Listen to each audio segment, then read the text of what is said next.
Marketers, you know that feeling when your content just works? When you crush a viral trend before 10 a.m.? When one tiny tweak to a landing page sends click-through rates through the roof?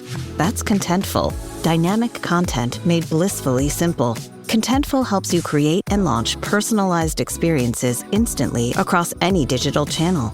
No stress, no limits, only possibilities. Come get the feels at Contentful.com.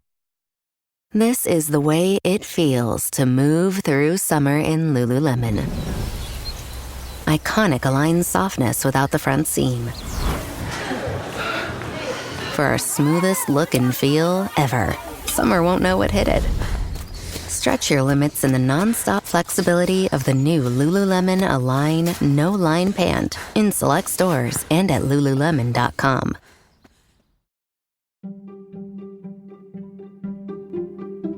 Welcome to the HCI family of podcasts. We're your source for personal, professional, and organizational growth and development. We share our own original research, explore industry trends, and interview executives and thought leaders from across the globe. Join us for practitioner-oriented content around all things leadership, HR, talent management, organizational development, and change management. Maximize your personal and organizational potential with the HCI family of podcasts.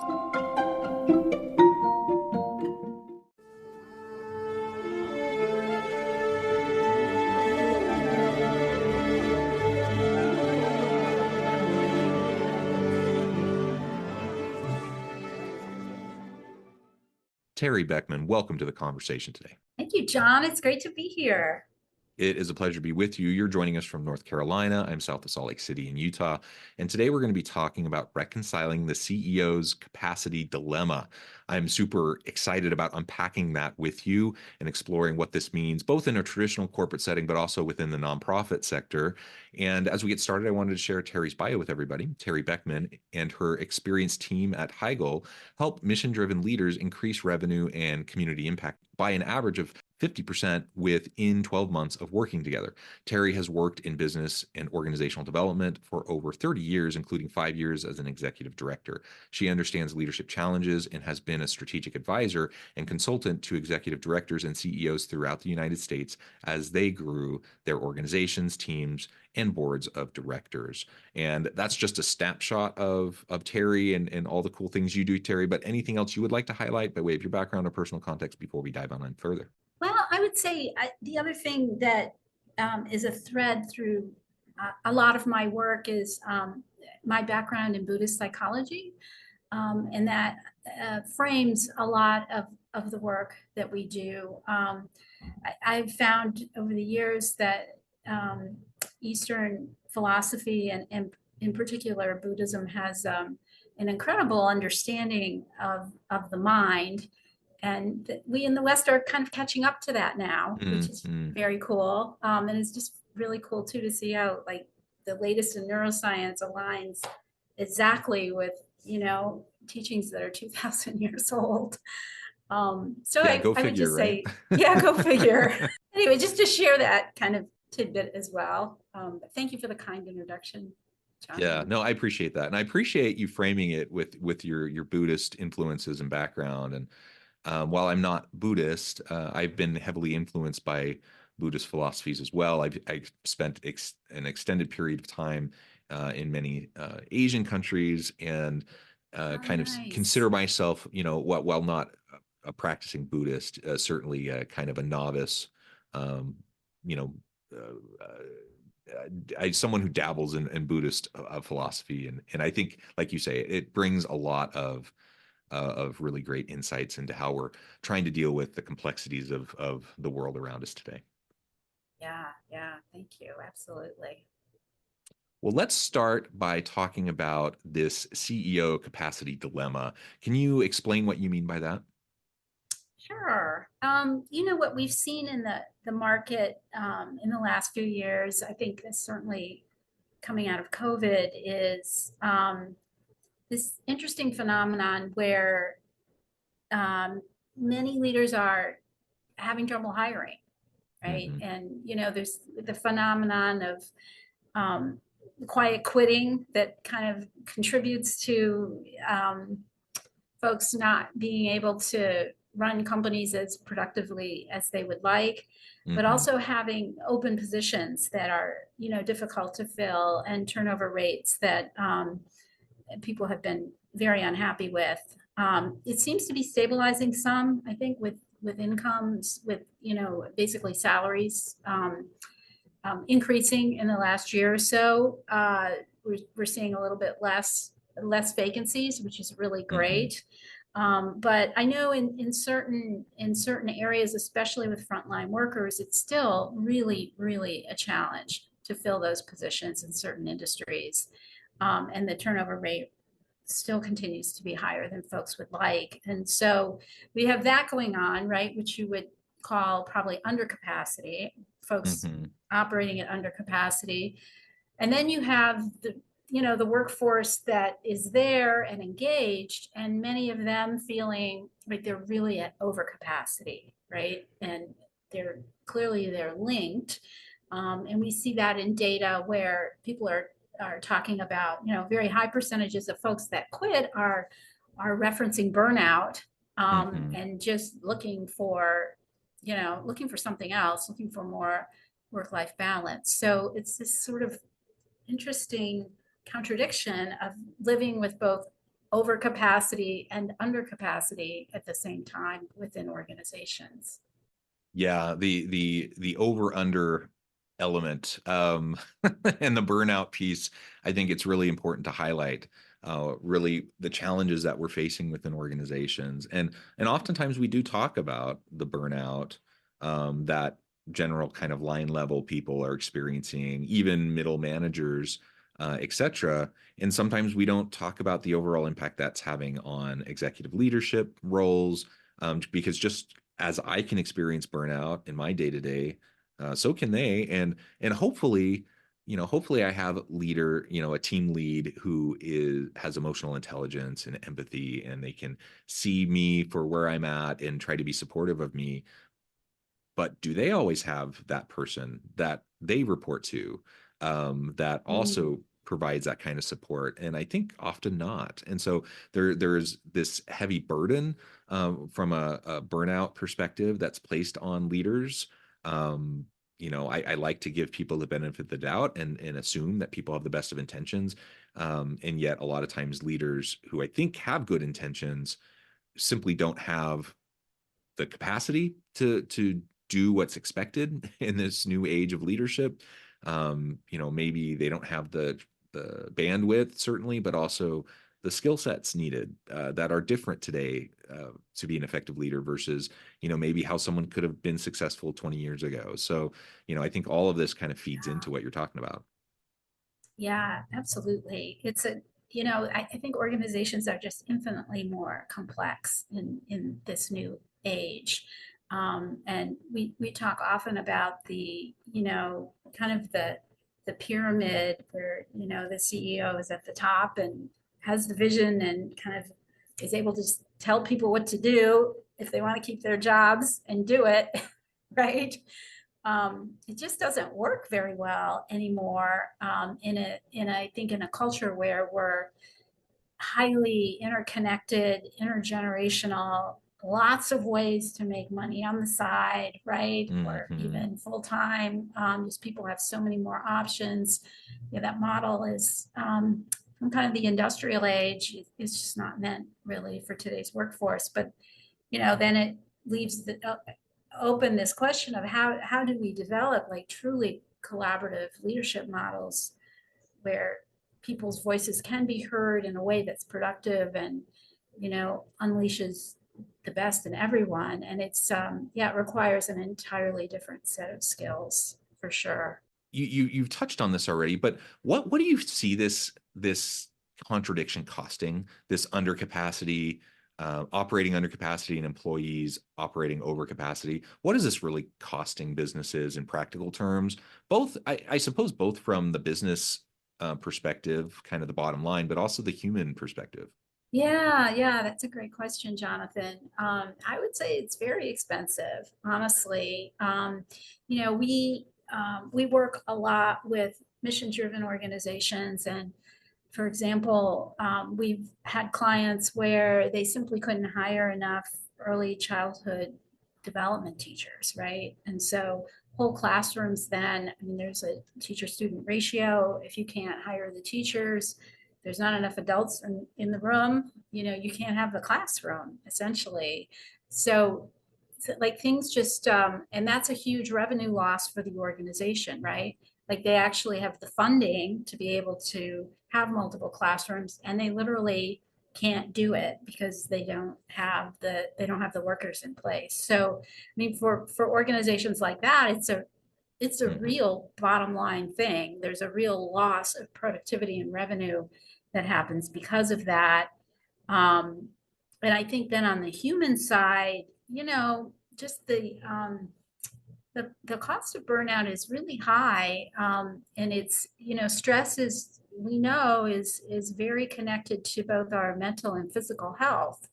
And so this can be seen, this can be seen in all kinds of ways, right? Through higher use of medical facilities and insurance rates. I mean, if you want to like, again, get right back down to the bottom line, but on a human level, right? We don't want our team members sick. We don't want our team members burning out and stressed, not being able to sleep at night, being preoccupied, being distracted at work. All of that has an effect on productivity, and it also spreads, right? It's, Yeah. if somebody's unhappy at work, it affects their teammates for sure, right? It's a drag. It's literally a drag on the organization. And, it's also just it's in a way a loss of a human life, at least in those moments, which is, a tragedy unto itself that I think it really is unnecessary. It's possible to organize ourselves, I think, in a different way. Yeah, I absolutely agree. And I think I agree that both the business cost, like the bottom line cost is high, the human cost is high. And so we do need to organize ourselves in a different way. What do you see that looking like? Because like you said, certainly loss of productivity from burnout, absenteeism goes up from burnout, quality usually goes down from burnout, etc. Like we could list so many different things that are direct byproducts that come from burnout that negatively impact the organization, certainly impact the people within the organization. As I've experienced burnout at various times in my career, I also just note, I'm someone not to toot my own horn too much, but I think I'm a highly productive person. I think I collaborate well. I think I have an innovative entrepreneurial mindset. Like I think there's a lot I bring to the table.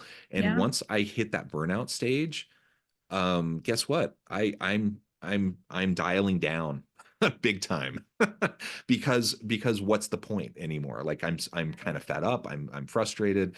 I don't see any reason to continue pushing to the level that I had pushed previously, and Yeah. that can be a loss to me, but it's particularly a loss to the organization, and it's a loss to the other people that I work with. Yeah. Yeah, So definitely. so what do you see as some of those things that organizations can do to reorganize around this idea Yeah. of addressing this capacity dilemma, so Yeah. that we help to reduce burnout, so we keep people activated, engaged, and happy in the work that they're doing, where they feel fulfilled and they can contribute in meaningful ways in a sustainable way? Yeah. That's a huge question, right? And I wish it had a simple answer. Right. So and I just could be flippant and try to give you a simple answer, but it's not really a good use of your listeners' time, I don't think. Um, and so I think maybe just to give folks a few ideas on a couple of different levels, right? Um, One is if we're talking about it kind of the organizational level, right, in terms of how we're organized and how we're working. So earlier we referenced like the pyramid, right, where Mhm. sort of this top down structure. And what we found working with our clients is that necessarily need to change their organizational structure, although if we're doing kind of strategic visioning work with them, right, and they need to pivot and move in a new direction, then oftentimes we do need to look at the org chart, right? But to address this issue per se, that isn't, I'm not necessarily a fan of a flat org chart, because that creates its own problems as well. But I think in a collaborative leadership model, what happens is that the role of the senior team starts to change. So it's not so much telling people what to do, which has been a lot of how we have operated for a long time, but it becomes much more one where, and this does assume that the organization really does have a shared vision for the future, and that the team understands where the organization is going, and they understand their role in it, right? So, and that very much is the job of the CEO and the leadership team, is to create that awareness and to go to the trouble of of setting that, right? So it's clear for folks, this is where we're going, this is why. Having people ideally contribute, that's, to that shared vision as well, so that it truly is shared. And often, if it's done well, that the vision strengthens with other people's participation in it. But once that's established, then the role of the senior team becomes, you don't have to tell people what to do, because they actually know what their role is. But they become, then that senior team becomes the resource providers, right? Giving people the resources to be able to reach their goals. The obstacle removers, right? Because we're going from A to B, there's going to be obstacles. And sometimes the individual or a specific team, the obstacle may be such systemic in a way that they can't remove it by themselves, right? So that's another role. And then really, I think engaging in a coaching model of feedback, right? Versus kind of, let's have our, once a year evaluation, and, that everybody dreads on all sides. And, you hear all the bad news, right? Of all the things you've done wrong and whether or not you're going to get your raise. Like, that's also extremely antiquated. So we want to be able to be getting regular feedback and knowing, how am I doing? How's my team doing? How's the organization doing? And like moving forward on our objectives and where we get stuck. And if we have personal challenges, which everyone does, that you're getting the kind of support and encouragement, and accountability is what it creates, but it's really, it's support and encouragement to move through those challenges. And what I've seen is it takes about a year to shift company culture to move in that direction, right? Once you've decided you want to do this and you start to change the kind of the meeting structure and the way you're communicating with folks and your role, it takes about a year for everybody to get on board. So it's not something that happens like just because you say it's going to happen. I think, so that's kind of one level that decreases burnout, honestly, because people feel much less isolated and they understand like how their role is connected to others. And you really start to feel like you're moving there as a team and an organization versus, I'm stuck in this kind of siloed department and we're just fighting for what, we're going to do. And I'm going to do as little as possible because I don't really know how my work affects anything else. And I want to get home and see my kids at night. It just creates a different kind of participation and mindset, if that makes sense. I think the other thing that leaders can look at on, in sort of particular sectors, right? Like if you're having a lot of turnover, say, in hiring direct service workers, for example, understanding, I think what's really important to them in terms of the work, right? And especially for frontline staff, like what is really important to them, and then sharing what's important. This goes back to kind of vision and the values, sharing with them what's important to the organization and what their role is in meeting kind of the vision and the goals of the organization. And then seeing like, where's the then, right? Where can we meet that both are really accomplished? And what we've seen in helping organizations be able to reduce turnover and burnout in that way is often there are folks want growth opportunities that are not being provided, and that the employer doesn't even understand that, what growth opportunities truly are important to those employees, and making the effort to actually provide those opportunities for folks. So again, there's like a sense of belonging, a sense of being heard, a sense that there's like a future for me here, and I'm not just a cog in the wheel, turning. We love to look at, really, I know you do a lot of work with human capital and really looking at the full life cycle of an employee in an organization. What does that look like from the time you're recruiting all the way through when they're leaving, right? And how can you be strategic in really aligning individuals' needs with the organization's needs so that it's a good experience for everyone? Yeah, very well said. There are so many gems to what you just explained.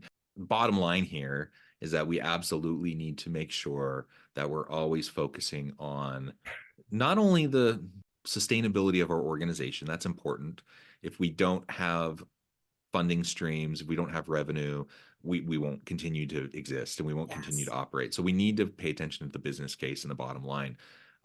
But sometimes we allow ourselves to get distracted from the humanity involved with what we're trying to accomplish and the people involved. And the human case is just as powerful, just as strong. And I think you've done a good job of connecting the two, and how that impacts organizations and how it impacts purpose-driven leaders, leaders that want to do meaningful things and help their teams to do meaningful things as well. Teri, I know we could continue on with this conversation for quite a long time, but I also note the time and I need to let you go here in a few minutes. Before we wrap things up for today, I just wanted to give you a chance to share with the audience how they can connect with you, find out more about your work, and then give us a final word on the topic for today. Oh, yeah. Thank you, Jonathan. Well, yeah, people can find us at higol.co, HIGOL.co. And we host monthly roundtables for CEOs of mission-driven organizations, larger organizations with at least revenues over 5 million. Annually on critical topics such as this throughout the year. So they're complimentary, and it's just a wonderful way to meet leaders from across the country and walk away with, some new insights and feel refreshed after, an hour and a half or so together. So you can go to our website and learn more about that. Sign up to get an invitation to one of those. And I'm also on LinkedIn, so you can find me there. Those are probably the best ways to connect with us.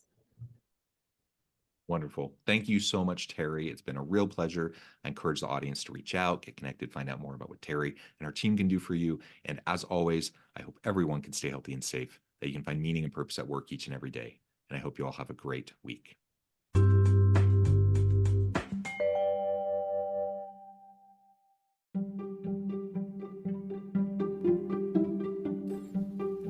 Thanks for joining us for this episode of the podcast. We hope you stay healthy and safe, and please join us again soon.